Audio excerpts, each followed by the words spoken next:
അസ്സലാമു അലൈക്കും വറഹ്മത്തുള്ളാഹി വബറകാതുഹു.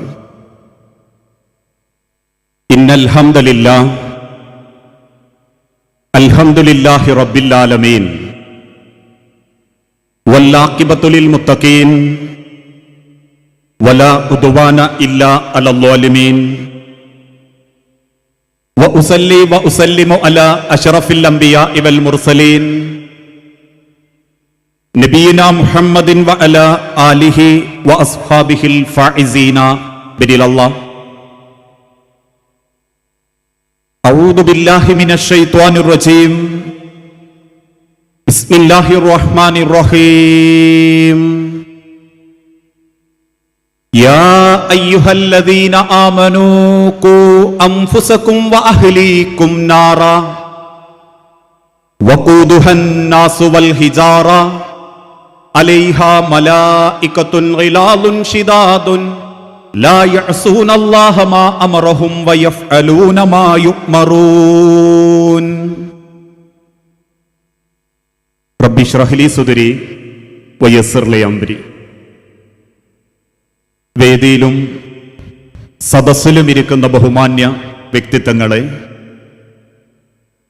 സ്നേഹാദരണീയരായ സഹപ്രവർത്തകരെ, ബഹുമാന്യരായ മാതാക്കളെ, സഹോദരങ്ങളെ, സഹോദരിമാരെ, അല്ലാഹു സുബ്ഹാനഹു വ തആല ഒരുപാട് ഇഷ്ടപ്പെടുകയും ഒരു വിശ്വാസിക്ക് സ്വപ്നം കാണാൻ പോലും സാധിക്കാത്തത്ര പാപമോചനം കൊണ്ട് അല്ലാഹു ധന്യമാക്കുകയും ചെയ്യുന്ന അനുഗ്രഹീതമായ ഇൽമിന്റെ അറിവിന്റെ സദസ്സിലാണ് നമ്മളൊക്കെ ഒരുമിച്ച് കൂടിയത്. ഈ പരിമിതമായ സമയത്തിനുള്ളിൽ ഇസ്ലാമിക കുടുംബം എന്ന വലിയൊരു വിഷയമാണ് നിങ്ങൾക്ക് മുൻപിൽ ചർച്ച ചെയ്യാനും പഠിക്കാനും ഈ സമയവും സന്ദർഭവും നമ്മൾ ഉപയോഗപ്പെടുത്തുന്നത്. അല്ലാഹു മനുഷ്യനെ എണ്ണിയാലൊടുങ്ങാത്ത നിരവധി അനുഗ്രഹങ്ങൾ നൽകാറുണ്ട്. ആ അനുഗ്രഹങ്ങളിൽ പകരം വെക്കാനില്ലാത്ത ഒരനുഗ്രഹം ഏത് എന്ന് ചോദിക്കപ്പെടുകയാണെങ്കിൽ നിസ്സംശയം പറയാം, മനസ്സമാധാനത്തോടു കൂടി ജീവിക്കാൻ സാധിക്കുന്ന ഒരു കുടുംബത്തോളം വലുതല്ല മറ്റൊന്നും. ഒരുപക്ഷെ നമ്മളെ കൂട്ടത്തിലുള്ള ചില ഭാര്യമാരുടെ ഭർത്താക്കന്മാരെ കണ്ട് മറ്റുള്ള ആളുകളൊക്കെ പറയാറുണ്ട്, കാണാൻ നല്ല ഭംഗിയുള്ള പുതിയാപ്ലയാ ഒക്കെ കിട്ടിയത് എന്ന്. പക്ഷെ അവള് സ്വയം മനസ്സു പറയും, പുതിയാപ്ലക്ക് കുറെ പൈസ ഉണ്ടായിട്ടും വലിയ തറവാടുണ്ടായിട്ടും എന്താ ഒരു മനസ്സമാധാനം കുടുംബത്തിലില്ല എന്ന് സ്വയം പറയാറുണ്ട്. കാരണം അള്ളാഹു മനുഷ്യന് നൽകുന്ന പകരം വെക്കാനില്ലാത്ത ഏറ്റവും വലിയ അനുഗ്രഹത്തിൽപ്പെട്ട ഒരനുഗ്രഹമാണ് സംതൃപ്തമായൊരു കുടുംബ ജീവിതം ഉണ്ടാവുക, കുടുംബ ബന്ധമുണ്ടാവുക എന്നുള്ളത്. പലപ്പോഴും അതിന്റെ വിലയും നിലയുമൊക്കെ നമ്മൾ അറിയുന്നത് ആ ബന്ധങ്ങളിൽ പലതും നമ്മളെ ജീവിതത്തിൽ നിന്ന് നഷ്ടപ്പെടുന്ന സമയത്താണ്. ഈ ഇരിക്കുന്ന പല കൂട്ടത്തിലുള്ള ഉമ്മമാർക്കും അവനവന്റെ വീട്ടിലേക്കൊന്ന് പോകണം എന്ന് വലിയ ആഗ്രഹമുണ്ട്. ചിലപ്പോ ഭാര്യ ഭർത്താക്കന്മാരൊക്കെ എന്തെങ്കിലും പ്രശ്നം ഉണ്ടാകുമ്പോ ഒരത്യാവശ്യം 19 വയസ്സൊക്കെ കഴിഞ്ഞ അമ്മ പറയും, എനിക്ക് പോവാൻ സ്ഥലമില്ലാഞ്ഞിട്ടല്ലേ നിങ്ങൾ ഇന്നെ കളിയാക്കുന്നത്? എനിക്കിന്റെ വാപ്പയമ്മയൊക്കെ ജീവിച്ചിരിപ്പുണ്ടായിരുന്നെങ്കിൽ എന്നെ അവര് പൊന്നുപോലെ നോക്കുകയായിരുന്നു. എനിക്കിപ്പോ ആരുമില്ലാത്തതുകൊണ്ടല്ലേ നിങ്ങൾ എന്നെ കളിയാക്കുന്നത് എന്ന് ഭർത്താക്കന്മാരോടും മക്കളോടുമൊക്കെ ചോദിക്കുന്ന നമ്മളെ ഉള്ളിൽ പലപ്പോഴും നമ്മൾ നെഞ്ചിന്റെ ഉള്ളിൽ സങ്കടപ്പെടുന്ന ഒരു വേദന നമ്മളെ കുടുംബം നമുക്കില്ലാതായിക്കൊണ്ടിരിക്കുന്നു എന്നുള്ളതാണ്. കാരണം സ്നേഹമുള്ള കുടുംബത്തിലേക്ക് കയറി ചെല്ലാൻ എല്ലാവർക്കും താല്പര്യമാണ്.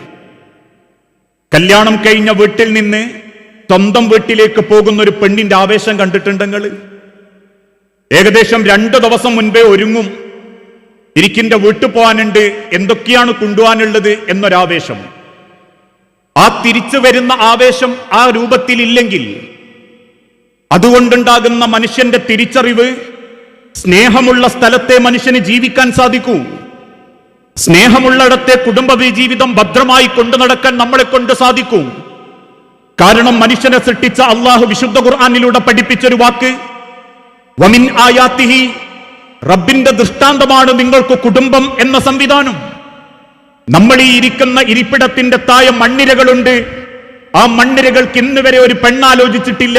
അവരവരുടേതായ ഓർബിറ്റുകളിലാണ്, സഞ്ചാരപഥത്തിലാണ്. വാനലോകത്ത് പാറിപ്പറക്കുന്ന പക്ഷികൾക്കാരും വിവാഹം ആലോചിക്കാറില്ല. എന്തിനേറെ നമ്മളെ വീടുകളിൽ പ്രസവിക്കുന്ന ആടിൽ ഒരാണും പെണ്ണുമുണ്ടെങ്കിൽ അവര് തമ്മിൽ തന്നെ ഇണചേർന്ന് മക്കളുണ്ടാക്കുന്നുണ്ടെങ്കിൽ ലോകത്ത് മറ്റൊരു സൃഷ്ടിജാലങ്ങൾക്കും കൊടുക്കാത്ത പടച്ച റബ്ബിന്റെ ഏറ്റവും വലിയ കരുണയാണ് വലക്കത് കറംനാ ബനി ആദം, ആദമിന്റെ മക്കളെ നിങ്ങളെ കുടുംബമായി സൃഷ്ടിച്ചു, കുടുംബമായി റബ്ബ് ജീവിക്കാൻ നിങ്ങൾക്ക് അവസരം തന്നു എന്ന മഹത്തായ ജീവിതത്തിന്റെ സന്തോഷം. കാരണം വിശുദ്ധ ഖുർആനിലൂടെ അല്ലാഹു തആല ഓർമ്മപ്പെടുത്തി, തൗഹീദ് ഉണ്ടെങ്കിൽ പിന്നീട് ആ തൗഹീദിന്റെ പ്രായോഗികവൽക്കരണമാണ് കുടുംബം. എനിക്ക് തൗഹീദ് ഉണ്ട്, ഞാൻ അല്ലാഹു അല്ലാത്തൊരാളെയും ഇന്ന് ആരാധിച്ചിട്ടില്ല എന്ന് റബ്ബിന്റെ മുൻപിൽ പറയാൻ സാധിക്കുന്നവരാണ് നമ്മളെങ്കിൽ പിന്നെ റബ്ബിനോട് മനസ്സ് തുറന്ന് പറയാൻ പറ്റണം, ഞാൻ ഒരു കുടുംബത്തോടും അന്യായം ചെയ്തിട്ടില്ല. എന്നെ റബ്ബേൽപ്പിച്ച ഓരോ സ്ഥാനങ്ങളും, എന്റെ കുടുംബത്തിൽ റബ്ബ് എനിക്ക് തന്നിട്ടുള്ള ഓരോ പദവികളും ഞാൻ എന്റെ റബ്ബിന്റെ തൃപ്തിക്ക് വേണ്ടി മകളായിട്ടും ഭാര്യയായിട്ടും ഉമ്മയായിട്ടും വല്യുമ്മയായിട്ടും പെങ്ങളായിട്ടും മൂത്തയായിട്ടും ഇളയയായിട്ടും ഞാൻ എന്റെ ജീവിതത്തിന്റെ പദവികൾ ഭംഗിയിൽ ജീവിതത്തിൽ കൊണ്ടു നടന്നിട്ടുണ്ട് റബ്ബേ എന്നാർജവത്തോടെ പറയാൻ സാധിക്കുമ്പോഴാണ് തൗഹീദിന്റെ പ്രായോഗികവൽക്കരണം നമ്മളുടെ ഓരോരുത്തരുടെയും ജീവിതത്തിൽ സംഭവിക്കുന്നത്. പക്ഷേ ദയനീയമെന്ന് പറയട്ടെ, ഇന്ന് തൗഹീദുള്ള കുടുംബങ്ങളിലും അലോഗ്യപ്പെട്ട ബന്ധങ്ങളാ കൂടുതൽ. അള്ളാഹുവിന്റെ ഖുർആൻ പാരായണം നടത്തുന്ന കുടുംബങ്ങളിൽ മനസ്സകന്ന് ജീവിക്കുന്ന പലരും ഇന്ന് നമ്മുടെ കൂട്ടത്തിലുണ്ട്. മകളെ കെട്ടിയ വീട്ടുകാരോടൊരു പിണക്ക്, മകൻ കെട്ടിയ വീട്ടുകാരോടൊരു പിണക്ക്, വേലിക്കപ്പുറത്തുള്ള അയൽവാസികളോട് പിണക്ക്. കുടുംബ ബന്ധത്തിൽ ഒരു ഉമ്മയുടെ ഗർഭപാത്രത്തിൽ ജീവിച്ചിട്ടും ഒരു വാപ്പാന്റെ തണലിൽ ജീവിച്ചിട്ടും വാപ്പയുടെയും ഉമ്മയുടെയും സ്വത്തിന്റെ പേരിൽ ഇന്നും കൊല്ലാൻ നടക്കുന്ന നൂറുകണക്കിന് കുടുംബങ്ങളെ നമുക്ക് നമ്മളുടെ ചുറ്റുപാടുകളിൽ കാണാൻ സാധിക്കുന്നുണ്ടെങ്കിൽ ലോകത്തിന്റെ സിട്ടാവ് ആവർത്തിച്ചോർമ്മപ്പെടുത്തി, മനുഷ്യരെ വത്തഖുല്ലാഹല്ലദീ തസാഅലൂന ബിഹി വൽ അർഹാം, നാളെ റബ്ബിന്റെ മുൻപിൽ പടച്ച റബ്ബിന്റെ മഹ്ശറ ലോകത്ത് ആർജവത്തോടെ നിങ്ങൾക്ക് റബ്ബിനോട് തിരിച്ചുത്തരം പറയാൻ സാധിക്കണമെങ്കിൽ നിങ്ങളെ തൗഹീദ് മാത്രം പോരാ, വൽ അർഹാം, നിങ്ങളുടെ കുടുംബ ബന്ധം കൂടി വേണം എന്ന് റബ്ബിന്റെ വിശുദ്ധ ഖുർആൻ നമ്മളെ ഓർമ്മപ്പെടുത്തുന്നു. എന്താ ഇന്ന് പല കുടുംബങ്ങളുടെയും അവസ്ഥ? ഏറ്റവും വലിയ തകർച്ച നേരിടുന്നത് കുടുംബരംഗത്ത അകന്നും അകറ്റിയും ജീവിക്കുന്നവർ, വാശിയും ഈഗോയും മരണം വരെ കൊണ്ടു നടക്കുന്നവർ. ഞാൻ മരിച്ചാൽ പോലും നിന്റെ മയ്യത്തോനെ കാണിക്കരുത് എന്ന് സ്വന്തം ആങ്ങളയുടെ പേരിൽ മറ്റുള്ള ആളുകൾക്ക് വാക്കുകൊടുക്കുന്ന പെങ്ങന്മാര്, അല്ലെങ്കിൽ പെങ്ങളെ എന്റെ മയ്യത്ത് കാണിക്കരുത് എന്ന് വാശി കാണിക്കുന്ന ആങ്ങളമാർ. അത്രയേറെ മനസ്സുകൾ അകന്നു ജീവിക്കുമ്പോ ദാമ്പത്യ രംഗത്ത് പോലും ആ അകൽച്ച സർവസ്വാഭാവികമായി മാറിക്കൊണ്ടിരിക്കുകയാണ്. ഇന്ന് പുറമെച്ചിരിക്കുന്ന നിങ്ങൾക്ക് മനസ്സ് തുറന്ന് പറയാൻ പറ്റുമോ നിങ്ങളെ ദാമ്പത്യം സമാധാനത്തിലാണെന്ന്? പുറമെച്ചിരിക്കുന്ന പലരുടെ ഉള്ളും കത്തി അമർന്നുകൊണ്ടിരിക്കുകയാണ്. വേണ്ടപ്പെട്ട പരിഗണന കിട്ടുന്നില്ല, ഒരു സ്നേഹവാക്കുകൾ കിട്ടുന്നില്ല, മക്കളിൽ നിന്നൊരു സംരക്ഷണം കിട്ടുന്നില്ല. ജീവിതത്തിൽ സ്വപ്നം കണ്ട പലതും കൺമുൻപിൽ നിന്ന് നഷ്ടപ്പെട്ടു പോകുന്നത് കണ്ട് ഏറെ ദുഃഖത്തോടുകൂടി ജീവിക്കുന്ന നൂറുകണക്കിന് കുടുംബങ്ങളെ, സഹോദരിമാരെ ഇന്ന് കുടുംബത്തിൽ നമുക്ക് കാണാൻ സാധിക്കും. ഒരു ഭാഗത്ത് കുടുംബം തകരുമ്പോ മറുഭാഗത്ത് മക്കളുടെ വഴിവിട്ട ജീവിത രീതികളും. ഇക്കഴിഞ്ഞ 2 മാസങ്ങൾക്ക് മുൻപ് കേരളത്തിൽ ഏറെ സങ്കടപ്പെടുത്തുന്ന 2 വാർത്തകളുണ്ടായിരുന്നു. അതിൽ ഒന്ന്, സ്വന്തം മക്കൾക്ക് വേണ്ടി ജീവിതം മാറ്റിവെച്ചൊരു സാധു ഉമ്മ വാപ്പയുടെ മരണശേഷം കണ്ടവന്റെ അടുക്കളയുടെ എച്ചിൽ പാത്രങ്ങൾ കഴുകിയും അല്ലെങ്കിൽ സർക്കാർ കൊടുക്കുന്ന ദിവസക്കൂലിയുടെ പണിയെടുത്തും കുടുംബം പോറ്റിയൊരു ഉമ്മ തന്റെ മകളെ പഠിപ്പിക്കണമെന്ന ആഗ്രഹത്തിൽ എനിക്ക് കിട്ടാത്ത വിദ്യാഭ്യാസം മക്കൾക്ക് കിട്ടട്ടെ എന്ന പ്രതീക്ഷയിൽ ആ മകൾക്ക് വേണ്ടി ഉമ്മ എല്ലാം ചെലവാക്കാൻ തുടങ്ങി. നേരം വെളുത്ത ടിഫിൻ ബോക്സിൽ രാവിലത്തെ ഇഡ്ഡലിയും ബാക്കിയുള്ള സാധനവും മകൾക്ക് വെച്ചു കൊടുക്കുമ്പോ ആ ഉമ്മ ചിന്തിച്ചത് മകളുടെ നല്ലൊരു ഭാവിക്ക് വേണ്ടിയായിരുന്നു. പക്ഷേ അന്നം തരുന്ന കൈക്ക് കൊത്തുന്ന മക്കളുടെ സമ്പ്രദായം ഇന്ന് കാലഘട്ടം വീണ്ടും ആവർത്തിക്കുമ്പോ ഒരായുസ് മുഴുവൻ മക്കൾക്ക് വേണ്ടി ചോര നീരാക്കിയ രക്ഷിതാക്കളെ നാട്ടുകാർക്ക് മുൻപിൽ ചവിട്ടിത്തെച്ചിറങ്ങിപ്പോകുന്ന പെൺമക്കളും ആൺമക്കളും ഉണ്ടാകുമ്പോ ആയുസിന്റെ ദീനിന്റെ ജീവിതത്തിന് വേണ്ടി മക്കൾക്ക് വേണ്ടി ഉറക്കമൊഴിഞ്ഞ രക്ഷിതാക്കളെ അപമാന ഭാരത്തിൽ തള്ളിവിടുന്ന മക്കളുണ്ടാകുമ്പോ ഈ പെൺകുട്ടിയെക്കുറിച്ച് പിന്നീട് ആ ഉമ്മ അറിയുന്നത് കൂടെ പഠിക്കുന്ന ചെറുപ്പക്കാരന്റെ കൂടെ കോഴിക്കോട് ജില്ലയിലുള്ള ഒരു മലമ്പ്രദേശത്തേക്കുള്ള യാത്രക്കിടയിൽ KSRTC ബസ്സുമായി ഇടിക്കുകയും ആ പെൺകുട്ടിയുടെ മയ്യത്ത് കോഴിക്കോട് മെഡിക്കൽ കോളേജിന്റെ മോർച്ചറിയിലുണ്ട് എന്നായിരുന്നു. ആ പൈതലിന്റെ മയ്യത്ത് കെട്ടിപ്പിടിച്ച് ഉമ്മ ചോദിച്ച ചോദ്യം, ഇതിനാണോ മോളെ നിന്നെ ഞാൻ വളർത്തിയത്? ഇതിനാണോ മോളെ വാപ്പയില്ലായിട്ടും നിന്നെ ഞാൻ നോക്കിയത് എന്ന് ചോദിക്കുന്ന കണ്ണുനീരിന്റെ കഥകൾ ഇന്ന് സർവ്വസാധാരണയായി മാറി. ഒരു ഭാഗത്തതാണെങ്കിൽ ഈ അഡിക്ഷൻ സെന്ററിലേക്ക് കഴിഞ്ഞ ആഴ്ച കൊണ്ടുവരപ്പെട്ട ഒരു പെൺകുട്ടി 16 വയസ്സുള്ള +2 കാരി പെൺകുട്ടിയാണ്. കാരണം കൂടെ പഠിക്കുന്ന പെൺകുട്ടികളുടെ കൂടെ ചെന്ന് നാവിനടിയിൽ തിരുകലും മൂക്കിലേക്ക് വലിച്ചു കയറ്റലും ഞരമ്പുകളിൽ കുത്തിത്താഴ്ത്തലും അതാണ് പെണ്ണത്തിത്തിന്റെ ഹീറോയിസം എന്ന് തെറ്റിദ്ധരിച്ചൊരു പെൺകുട്ടി അവസാനം ബ്രൗൺ ഷുഗറിന് അഡിക്റ്റ് ആയപ്പോ അത് കിട്ടാത്തതിന്റെ പേരിൽ മാതാവിന്റെ നേരെ മാരകമായ ആയുധങ്ങൾ വലിച്ചെറിഞ്ഞ് കുടുംബത്തിലെ മാമന്മാരും എളാപ്പമാരും കയ്യും കാലും കെട്ടി ഈ അഡിക്ഷൻ സെന്ററിൽ കൊണ്ടുപോയിട്ടുണ്ടെങ്കിൽ ഈ സമൂഹത്തിന്റെ മുൻപിൽ കണ്ണുനീരോടെ പലരും ചോദിക്കുന്നു, ആരാണ് രക്ഷിതാക്കളെ നമ്മളെ മക്കളെ നന്നാക്കേണ്ടത്? വയലു പറയുന്ന ഏതെങ്കിലും ഉലമാര് മാത്രമാണോ? ഏതെങ്കിലും മോട്ടിവേഷൻ സ്പീക്കർമാര് മാത്രമാണോ? അല്ലെന്ന് റബ്ബ് വിശുദ്ധ ഖുർആനിലൂടെ കൃത്യമായി പഠിപ്പിച്ചു. നിങ്ങളെ കുടുംബത്തിൽ നിങ്ങൾക്ക് മാറ്റം കൊണ്ടുവരണമെങ്കിൽ പ്രാർത്ഥനയോടൊപ്പം ഉമ്മമാരെ നിങ്ങൾ രംഗത്തേക്കിറങ്ങണം. 15 സെക്കൻഡിന്റെ റീലുകളിൽ മനസ്സും കണ്ണും മുടക്കി കിടക്കാതിരിക്കട്ടെ. ആരാന്റെ കുടുംബത്തിന്റെ കഥകൾ കേട്ട് നിർമ്മിച്ചു വിടുന്ന കെട്ടുകഥകൾക്ക് പിന്നാലെ യൂട്യൂബിന്റെ അഡിക്റ്റുകളായി മാറാതിരിക്കട്ടെ. മറിച്ച് നിങ്ങളുടെ ആരോഗ്യവും സമയവും മക്കൾക്ക് വേണ്ടി ചെലവഴിക്കാൻ മുന്നിട്ടിറങ്ങണം. വൽമർഅതു റാഇയത്തുൻ ഫീ ബൈതിഹാ വവലദിഹാ. നിങ്ങൾ അധികാരികളാണ്. ഇന്ത്യ രാജ്യം ഭരിക്കുന്ന നരേന്ദ്രമോദിയെ പോലെ ലോകത്തുള്ള രാജ്യങ്ങൾ ഭരിക്കുന്ന ഏതൊരു നേതാവിനെ പോലെ വൽമർഅതു റാഇയത്തുൻ, നിങ്ങൾ ഭരണാധികാരികളാണ്. നിങ്ങളെ ഏൽപ്പിച്ച ഒരുപാട് ഉത്തരവാദിത്തങ്ങളുണ്ട്. മദീന പള്ളിയിൽ ലോകത്തിന്റെ പ്രവാചകൻ ഒരായത്തോതുമ്പോ 100 കണക്കിന് സഹാബാക്കൾ ബോധം കെട്ട് വീഴും. എന്തേ കാരണം? ആയത്തിനെ കുറിച്ചുള്ള വെപ്രാളത്തിന്റെ പേരിൽ. അള്ളാഹുവിന്റെ തിരുദൂതൻ ബോധം കെട്ട സഹാബത്തിന്റെ അരികിൽ വന്ന് വെള്ളമെടുത്ത് മുഖത്തേക്ക് തളിച്ച് എന്തു പറ്റി സഹാബത്തെ എന്ന് ചോദിക്കുമ്പം വിങ്ങിപ്പൊട്ടി അവര് തിരിച്ചു പറഞ്ഞത്, നബിയേ, നിങ്ങളോതുന്ന ആയത്ത് കേട്ടപ്പോ നെഞ്ചകം പൊട്ടാൻ തുടങ്ങി. ഏതായിരുന്നു ആയത്ത്? യാ അയ്യുഹല്ലദീന ആമനൂ ഖൂ അൻഫുസകും വഅഹ്ലീകും നാറ വഖൂദുഹാ അന്നാസു വൽ ഹിജാറ അലൈഹാ മലായികത്തുൻ ഗിലാലുൻ ശിദാദുൻ ലാ യഅസൂനല്ലാഹ മാ അമറഹും വയഫ്അലൂന മാ യുഅ്മറൂൻ.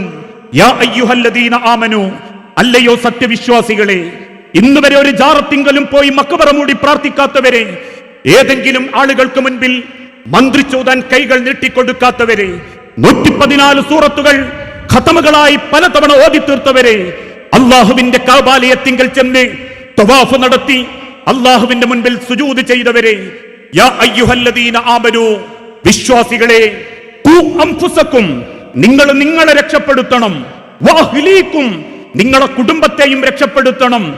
ഇന്ന് ചില മാതാക്കൾ പറയും, ഞാൻ 5 വക്ത് നിസ്കരിക്കാറുണ്ട്, ഞാൻ ഖുർആൻ ഓതാറുണ്ട്, ഞാൻ നാട്ടിലെ ഖുർആൻ ക്ലാസ്സിന് പോകാറുണ്ട്.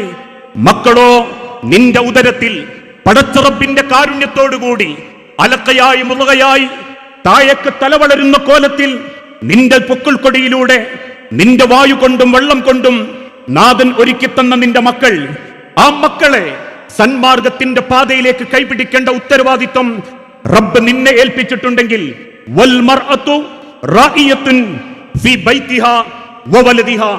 മറ്റൊരു ഭാഗത്ത് കാണാം, സലാസുൻ ദഅവാത്തിൻ മുസ്തജാബാത്തുൻ ലാ ശക്ക ഫീഹിന്ന. 3 കൂട്ടരുടെ പ്രാർത്ഥന ഒരിക്കലും പടച്ച റബ്ബ് തള്ളുകയില്ല.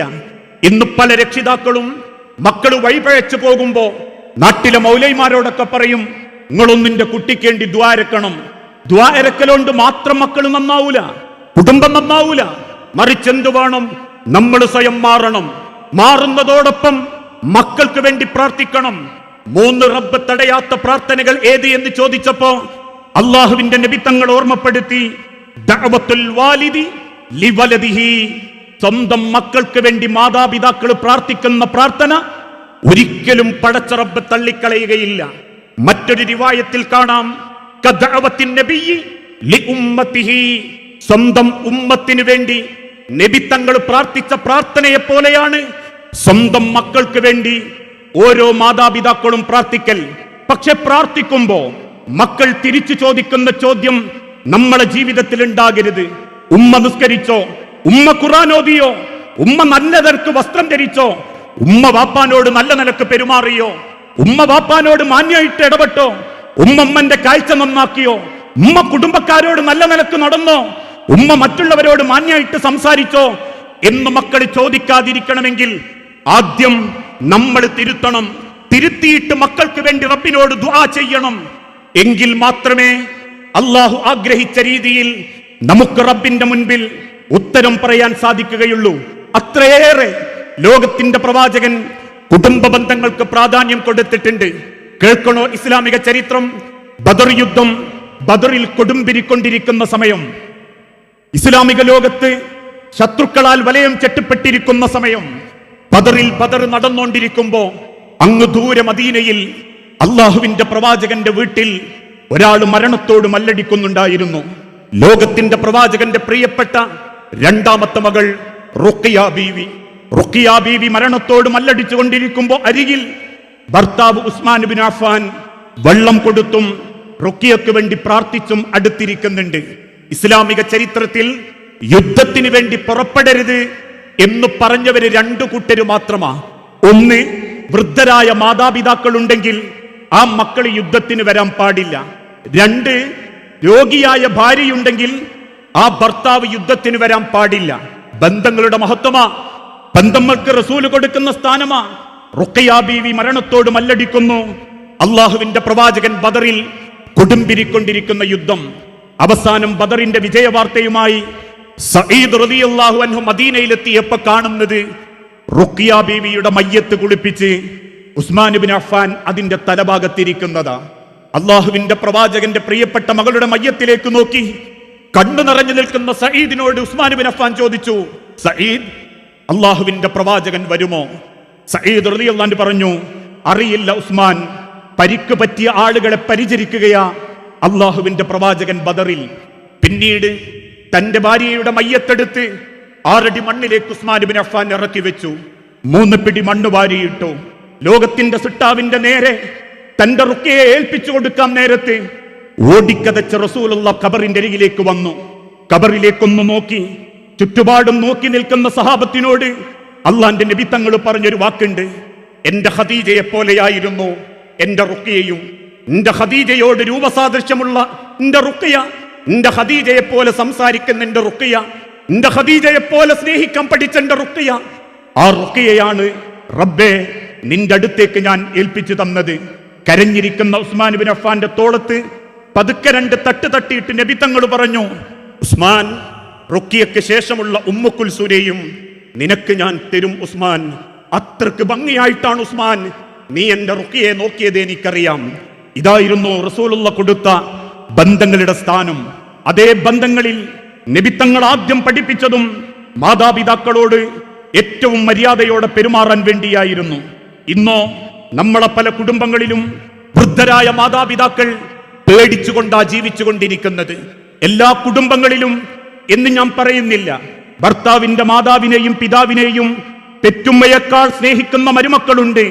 തന്റെ ഭാര്യയുടെ മാതാവിനെയും പിതാവിനെയും സ്വന്തം മാതാക്കളെ പോലെ സ്നേഹിക്കുന്ന ഭർത്താക്കന്മാരുമുണ്ട്.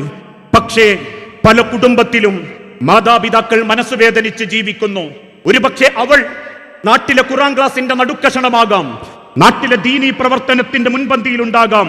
പോരാ, റബ്ബിന്റെ വിശുദ്ധ ഖുർആനിലൂടെ തിരുനബി പഠിപ്പിച്ചു, സലാസത്തുൻ ലാ യൻദുറുല്ലാഹ ഇലൈഹിം, 3 വിഭാഗം ആൾക്കാർക്ക് നേരെ ഒരിക്കലും പടച്ച റബ്ബിന്റെ നോട്ടം ഉണ്ടാവുകയില്ല. ദുനിയാവിലും ഉണ്ടാവുകയില്ല, ആഖിറത്തിലും ഉണ്ടാകുകയില്ല. ആരാ ഒന്നാമത്തെ കൂട്ടർ? അൽ ആഖു ലിവാലിദൈഹി, ഒരായുസ് മുഴുവൻ മക്കൾക്ക് വേണ്ടി ജീവിതം നീക്കിവെച്ചിട്ടും അവന്റെ പെറ്റ വയറിന്റെ നോവറിയാതെ, മാതാപിതാക്കളുടെ മനസ്സിന്റെ വേദനക്ക് ഒരു സ്ഥാനവും കൊടുക്കാതെ ആ കണ്ണുനീര് ബാക്കിയാക്കിയിട്ടാണ് നീ ഈ ദുനിയാവിൽ നിന്ന് നിന്റെ മാതാപിതാക്കളെ തിരിച്ചയക്കുന്നതെങ്കിൽ അൽ ആഖു ലിവാലിദൈഹി, നിന്റെ ഒരു ഇബാദത്തും അല്ലാഹുവിന്റെ അടുത്ത് സ്വീകരിക്കപ്പെടൂല. നീ നോമ്പ് നോറ്റവളാവട്ടെ, നീ സദഖ കൊടുത്തവളാവട്ടെ, നീ ഏത് നന്മകൾ പ്രവർത്തിച്ചവളാവട്ടെ, നിന്റെ മാതാവിന്റെ പുഞ്ചിരിയിൽ നിനക്ക് സമാധാനം കണ്ടെത്താൻ സാധിച്ചിട്ടില്ലെങ്കിൽ ലാ തസൂലു ഖദമാ അബ്ദിൻ, കാലിന്റെ ഒരടി മുൻപോട്ട് വെക്കാൻ അള്ളാഹു നിങ്ങൾക്ക് അവസരം നൽകില്ല. കൂടെ പറയട്ടെ, സമയത്തിന്റെ പരിമിതിയുണ്ട്. മാതാക്കളെ നോക്കണമെന്ന് പറയുമ്പം മരുമക്കളോടും മാതാക്കളാ നിലക്ക് പെരുമാറണം. മരുമക്കളെ രണ്ടാം നമ്പറായിട്ട് കാണരുത്. സ്നേഹം കൊടുത്താലേ സ്നേഹം തിരിച്ചു കിട്ടൂ. എനിക്കെന്റെ സ്നേഹം കിട്ടണമെങ്കിൽ മക്കളോടെന്ന പോലെ മരുമക്കളെയും മാന്യമായിട്ട് പരിഗണിക്കാൻ പറ്റണം. പ്രിയപ്പെട്ടവരെ, ഞാൻ അവസാനിപ്പിക്കുകയാ. ഇതൊക്കെ കുടുംബത്തിൽ പ്രാവർത്തികമാകണമെങ്കിൽ ഭാര്യ ഭർത്താക്കന്മാര് നന്നാവണമെങ്കിൽ കല്യാണം മാത്രം കഴിച്ചാ പോരാ. വിശുദ്ധ ഖുർആനിലൂടെ റബ്ബ് പറഞ്ഞു, വമിൻ ആയാതിഹി അൻ ഖലഖ ലക്കും മിൻ അൻഫുസികും അസ്വാജൻ ലിതസ്കുനു ഇലൈഹാ. നിങ്ങൾക്ക് വിവാഹം റബ്ബ് നിശ്ചയിച്ചത് സമാധാനം ഉണ്ടാകാൻ വേണ്ടിയാ. പലരും ചോദിക്കാറുണ്ട്, കല്യാണം കഴിക്കുന്നത് വരെയുള്ള സമാധാനം കല്യാണം കഴിഞ്ഞതോടെ പോയി കിട്ടിയതാ, പിന്നെന്താ ഖുർആൻ അങ്ങനെ പറയാനുള്ള കാരണം? പെണ്ണ് കെട്ടിയാലും കല്യാണം കഴിച്ചാലും മാത്രം സമാധാനം തരാന്ന് പടച്ചോൻ പറഞ്ഞിട്ടില്ല. മറിച്ച് നിങ്ങളുടെ ജീവിതത്തിൽ വജഅല ബൈനക്കും മവദ്ദത്തം വറഹ്മ, ആദ്യം സ്നേഹമുണ്ടാകണം, കരുണയുണ്ടാകണം, ബഹുമാനിക്കണം, ആദരിക്കണം, അംഗീകരിക്കണം. നബി തങ്ങൾ അത് പറഞ്ഞപ്പം ആയിഷ ബീവി ചോദിച്ചു, നബിയെ ഒന്ന് വിശദീകരിച്ചു തന്നാലും. പുഞ്ചിരിയോടെ റസൂലുള്ള പറഞ്ഞു, നിന്റെ ഭർത്താവിന്റെ മുഖത്തേക്ക് നോക്കി നിൽക്കുന്നതിന് നിനക്ക് സദഖയുടെ കൂലിയുണ്ട്. ആയിഷ ബീവി കണ്ണിമ വട്ടാതെ റസൂലിന്റെ മുഖത്തേക്ക് നോക്കിയപ്പോ പുഞ്ചിരിയോടെ റസൂലുള്ള ചോദിച്ചു, എന്തേ ആയിഷ? ഒന്നുമില്ല നബിയെ, ഒരമണിക്കൂർ സദഖന്റെ കൂലി വാങ്ങട്ടെ ഞാൻ, നിങ്ങൾ അവിടെ തന്നെ ഇരിക്കി. ഇന്നോ ഭർത്താവിന്റെ മുഖത്തേക്ക് നോക്കാൻ പോലും ഇഷ്ടമില്ലാത്തവര് അയാളെ മുഖത്തേക്ക് നോക്കി അല്ലാത്ത പ്രാന്താ വരിക എന്ന് പറയുന്ന ഒരു മാനസികാവസ്ഥയിലേക്ക് എത്തിയിട്ടുണ്ടെങ്കിൽ കുടുംബ ബന്ധത്തിൽ അംഗീകാരം കൊടുക്കണം. ആണ് പെണ്ണിനെയും പെണ്ണാണിനെയും അംഗീകരിക്കണം. ഒരു ചരിത്രം കൂടി പറഞ്ഞ് ഞാൻ എന്റെ വാക്കുകൾ അവസാനിപ്പിക്കാം. പെൺബുദ്ധി പിൻബുദ്ധിയല്ല, ഇതാണുങ്ങളോടും കൂടി പറയേണ്ടതാ. പക്ഷേ ഇവിടെ കുറച്ച് ആണുങ്ങളെ ഉള്ളൂ. ആണുങ്ങളുള്ള സദസ്സിൽ ഞാൻ പിന്നെ പറഞ്ഞോളാം. എന്നാലും നല്ല രീതിയിൽ സംസാരങ്ങളും ഇടപെടലുകളും കുടുംബത്തിൽ നടക്കണം. അംഗീകാരമുണ്ടാകണം, പരിഗണനയുണ്ടാകണം, വിട്ടുവീഴ്ചയുണ്ടാകണം. വലിയൊരു യാത്ര കഴിഞ്ഞ് വീട്ടിക്ക് തിരിച്ചു വന്ന നബി തങ്ങൾ കാണുന്നത് അടുക്കള ഭാഗത്ത് മാവ് കുഴച്ച് അവിടെ കിടന്നുറങ്ങുന്ന ആയിഷ ബീവിയെ. ഒരക്ഷരം ശബ്ദിക്കാതെ ആ മാവ് കുഴച്ച് പത്തിരി ചുട്ട് ആയിഷ ബീവിന്റെ ചുണ്ടിലേക്ക് വെച്ചു കൊടുക്കുമ്പോ നിറക്കണ്ണുകളോടെ ആയിഷ ബീവി ചോദിച്ചിട്ടുണ്ട്, നബിയെ നിങ്ങൾക്കിന്നോട് ദേഷ്യമുണ്ടോ പ്രവാചക? ആ ചോദ്യത്തിന് മറുപടി റസൂലുള്ള കാണിച്ചത് കുടിച്ച പാത്രത്തിലെ വെള്ളമെടുത്ത് ആയിഷ ബീവിന്റെ ചുണ്ടിലേക്ക് വെച്ചു. ആയിഷ ബീവിന്റെ ചുണ്ട് പതിഞ്ഞ് നനഞ്ഞ അതേ വക്കിൽ സ്വന്തം ചുണ്ട് വെച്ച് വെള്ളം കുടിച്ച്, ഈ ഭക്ഷണത്തെക്കാൾ നിന്നെ ഞാൻ ഒരുപാട് പ്രണയിക്കുന്ന ആയിഷ എന്ന് റസൂല് പറയുമ്പം ആ പരിഗണനയുമുണ്ടിൽ അള്ളാന്റെ ഹബീബ് അടക്കം കരഞ്ഞിട്ടുണ്ട്. അതേ പ്രവാചകൻ മരണത്തോട് മല്ലടിക്കുന്ന സമയം ആയിഷ ബീവി തലയെടുത്ത് മടിയിലേക്ക് വെച്ചു. റസൂലുള്ളാഹിക്ക് ഇഷ്ടപ്പെട്ടതൊക്കെ വേഗം ചെയ്തു കൊടുക്കാൻ തുടങ്ങി. പ്രവാചകന്റെ പല്ല് തേപ്പിച്ചു, റസൂലിന്റെ മുഖത്ത് തണുത്ത വെള്ളമൊഴിച്ചു, അള്ളാന്റെ ഹബീബിനെ വാരിപ്പിടിച്ച് നെറ്റിയിൽ ഉമ്മ കൊടുത്തു. മുടികൾക്കുള്ളിലൂടെ വിരലുകൾ ഓടിച്ച് അള്ളാഹുവിന്റെ റസൂലിന്റെ നെറ്റിയിൽ ഉമ്മ കൊടുത്ത് അവസാന ശ്വാസത്തിൽ റസൂലിനോട് ആയിഷ ബീവി പറഞ്ഞൊരു വാക്കുണ്ട്, നബിയേ എന്നോളം നിങ്ങളെ സ്നേഹിക്കുന്ന ഒരാളുമില്ല, നിങ്ങളോളം എന്നെ സ്നേഹിച്ച ഒരാളുമില്ല. ഇതാ മനുഷ്യരെ കുടുംബം, ഇതാ പരിഗണന. ഇതൊന്നും ആർക്കും വേണ്ട. എല്ലാവർക്കും 15 സെക്കൻഡിന്റെ റീല് നോക്കി എനിക്ക് അങ്ങനത്തെ പിയ്യാപ്പണിയാനും വേണ്ടത്, നിങ്ങൾ വനെ കണ്ടുപഠിക്കി, ഈ ഓളെ കണ്ടുപഠിക്കി എന്ന് കുടുംബത്തിൽ പരസ്പരം കുറ്റപ്പെടുത്തുമ്പോ ഇല്ലാത്ത ചെറിയ ചെറിയ ന്യൂനതകൾ പെരുപ്പിച്ച് കാണിച്ച് കുടുംബം കൈവിട്ടുകൊണ്ടിരിക്കുമ്പോ ഒരൊറ്റ ചിന്ത നിങ്ങളെ മനസ്സിലേക്ക് ഞാൻ ഇടുകയാ. ഒരു ഭർത്താവ് എന്ത് ചെയ്തു തരുന്നില്ല എന്നാലോചിച്ചിട്ടല്ല നിങ്ങൾ ചിന്തിക്കേണ്ടത്. ഭർത്താവിന്റെ മുഖത്തേക്ക് നോക്കി നിങ്ങൾ ചിന്തിച്ചു തുടങ്ങണം, അയാളാണ് എന്റെ ജീവിതത്തിന് അർത്ഥമുണ്ടാക്കിയത്, അയാൾ മഹർ തന്നിട്ടാണ് എനിക്ക് പെണ്ണെന്ന ഒരു സ്ഥാനത്തേക്ക് എത്തിപ്പെടാൻ പറ്റിയത്, ആ മനുഷ്യന്റെ കൂടെ പോന്നപ്പോഴാണ് എന്റെ ഉദരത്തിൽ മക്കളുണ്ടായത്, ആ ആണെന്റെ കൂടെയുള്ളത് കൊണ്ടാണ് ഒരാളും എന്റെ മാംസത്തിന് വില പറയാത്തത് ആ ആണെന്റെ കൂടെയുള്ളത് കൊണ്ടാണ്. കുടുംബക്കാർക്കിടയിൽ ഞാൻ നെഞ്ചും വിരിച്ചു നടക്കുന്നത് ആ ആണെന്റെ കൂടെയുള്ളത് കൊണ്ടാണ്. നാളെ റബ്ബിന്റെ മുൻപിൽ എനിക്ക് ചോദ്യങ്ങൾ ലഘൂകരിക്കാനും എളുപ്പമാക്കാനും സാധിക്കുന്നത്. അങ്ങനെ കിട്ടാത്തതിനെ പറ്റി ചിന്തിക്കാതെ കിട്ടിയതിൽ ഭർത്താവിന്റെ നന്മകളും കുടുംബത്തിന്റെ ഭംഗിയും കണ്ട് അള്ളാന്റെ സ്വർഗത്തിലേക്ക് വേണ്ടി എത്താൻ നമ്മളെ കൊണ്ട് സാധിക്കണം. സമയം കുറവായതുകൊണ്ടും പൂർണ്ണമായിട്ടും സംസാരിക്കാൻ പറ്റാത്തത് കൊണ്ടും ഞാൻ എന്റെ വാക്കുകൾ ഇവിടെ അവസാനിപ്പിക്കുകയാ. ഒരൊറ്റ വാക്കേ എനിക്ക് പറയാനുള്ളൂ. നമ്മൾ ഇന്നല്ലെങ്കിൽ നാളെ മരിക്കും. ഏതാനും ദിവസങ്ങൾക്ക് മുൻപ് ഒരു സ്കൂളിലെ 13 പേര് ഒരു വാഹനത്തിൽ വാൽപ്പാറയുടെ ചുരം കയറി. അതേ പെരിന്തൽമണ്ണയിലൂടെ അവര് തിരിച്ചു വന്നത് 9 ആംബുലൻസുകളിലായിട്ടാ. അത്ര അടുത്ത മനുഷ്യരെ മരണം. ഉള്ളിലേക്ക് വലിക്കുന്ന ഒരു ഓക്സിജനും പുറത്തേക്ക് തള്ളുന്ന ഒരു കാർബൺ ഡൈ ഓക്സൈഡും 2 ശ്വാസം കൊണ്ട് മിടിക്കുന്ന ഒരു ഹൃദയവും. നാളെ നിങ്ങൾ അള്ളാന്റെ വിളിക്കുത്തരം നൽകുമ്പോ അമ്മദിന്റെ പെണ്ണുങ്ങൾ പോയോലെ, ജബ്ബാറിന്റെ പെണ്ണുങ്ങൾ പോയോലെ, അൻസാറിന്റെ പെണ്ണുങ്ങൾ പോയോലെ എന്ന് കേൾക്കുമ്പോ നിസ്കരിക്കാൻ വരുന്ന 10,000-ങ്ങളെക്കാൾ നിങ്ങളെ മയ്യത്ത് കുളിപ്പിക്കുന്ന നിങ്ങളെ ആണ് ഹൃദയം തുറന്ന് റബ്ബിനോട് പറയണം, എനിക്ക് കിട്ടാവുന്നതിൽ ഏറ്റവും നല്ല പെണ്ണായിരുന്നു റബ്ബേ എന്ന്. ഈ പെണ്ണിനെ നാളെ എന്റെ സ്വർഗത്തിൽ എനിക്ക് മടക്കി തരണേന്ന്. എന്റെ കുടുംബത്തെ അള്ളാന്റെ സ്വർഗത്തിലേക്ക് നീ കൂട്ടിപ്പിടിക്കണേന്ന് ആ പറച്ചിൽ പറയിപ്പിക്കാൻ ഉമ്മമാരെ, ഭാര്യമാരെ, പെൺമക്കളെ, കല്യാണം കാത്തിരിക്കുന്ന പെൺകുട്ടികളെ, നിങ്ങൾക്ക് പറ്റിയാൽ ഈ ലോകത്താണ് ആണിന് കിട്ടാവുന്ന ഏറ്റവും വലിയ സമ്പത്ത് അൽ മർഅത്തു സ്വാലിഹ, ആ സ്വാലിഹത്തായ പെണ്ണ. ആ പെണ്ണ് ഞാനാണെന്നും എന്റെ പിയാപ്പിൾക്ക് അത് കിട്ടിയിട്ടുണ്ടെന്നും ഈ സദസ്സിൽ പിരിഞ്ഞു പോകുമ്പോ സ്വന്തം മനസാക്ഷിയോട് പറയാൻ പറ്റിയ നിങ്ങൾക്ക് ഈ ഇരുത്തം പോലും അള്ളാന്റെ അടുത്ത് ഗുണമാകും. അല്ല മൂപ്പരങ്ങനെയായതുകൊണ്ട് ഞാനും ഇങ്ങനെ, ഇനി പാരെ കാണിക്കാനായി വയസ്സാം കാലത്ത് ഞാൻ എനിക്കിഷ്ടപ്പെട്ട മാതിരി അങ്ങ് പോകും, എന്റെ സൗകര്യം എന്റെ സന്തോഷമൊക്കെ എങ്ങനെ തന്നെയാ എന്നേ തോന്നുന്നുള്ളൂ എങ്കിൽ ഈ ഇരുന്ന ഒരു ദിവസത്തെ 10 മണിക്കൂറും നാളെ പടച്ചോന്റെ അടുത്ത് നിങ്ങൾക്ക് ഖേദിക്കാനുള്ള സമയമായി മാറും. അത് മാറാതിരിക്കാൻ സ്നേഹിക്കുക, ബന്ധം നന്നാക്കുക, കൂട്ടിച്ചേർക്കുക, പൊരുത്തത്തോടെ അള്ളാന്റെ മണ്ണിലേക്ക് മടങ്ങാൻ പറ്റുക. മയ്യത്തിന്റെ മുഖം കണ്ടു പോകുന്നവർ നെഞ്ചിൽ കൈവച്ച് പറയണം, നല്ലൊരു പെണ്ണായിരുന്നു റബ്ബേ, നല്ലൊരു ഭാര്യയായിരുന്നു റബ്ബേ, നല്ലൊരു അയൽവാസിയായിരുന്നു റബ്ബേ. ആ പറച്ചിലാണ് എന്റെ ഇങ്ങളെയും സമ്പാദ്യം. നാട്ടുകാർ പറഞ്ഞിട്ടില്ലെങ്കിലും പടച്ചോൻ അത് പറഞ്ഞാ മതി എന്ന മനസ്സോടെ ജീവിക്കുന്ന മുഅ്മിനീങ്ങളിൽ അള്ളാഹു നമ്മളെ എല്ലാവരെയും ഉൾപ്പെടുത്തട്ടെ എന്ന് പ്രാർത്ഥിച്ചുകൊണ്ട് വസല്ലല്ലാഹു അലാ നബീന. അസ്സലാമു അലൈക്കും വറഹ്മത്തുള്ളാഹി വബറകാതുഹു.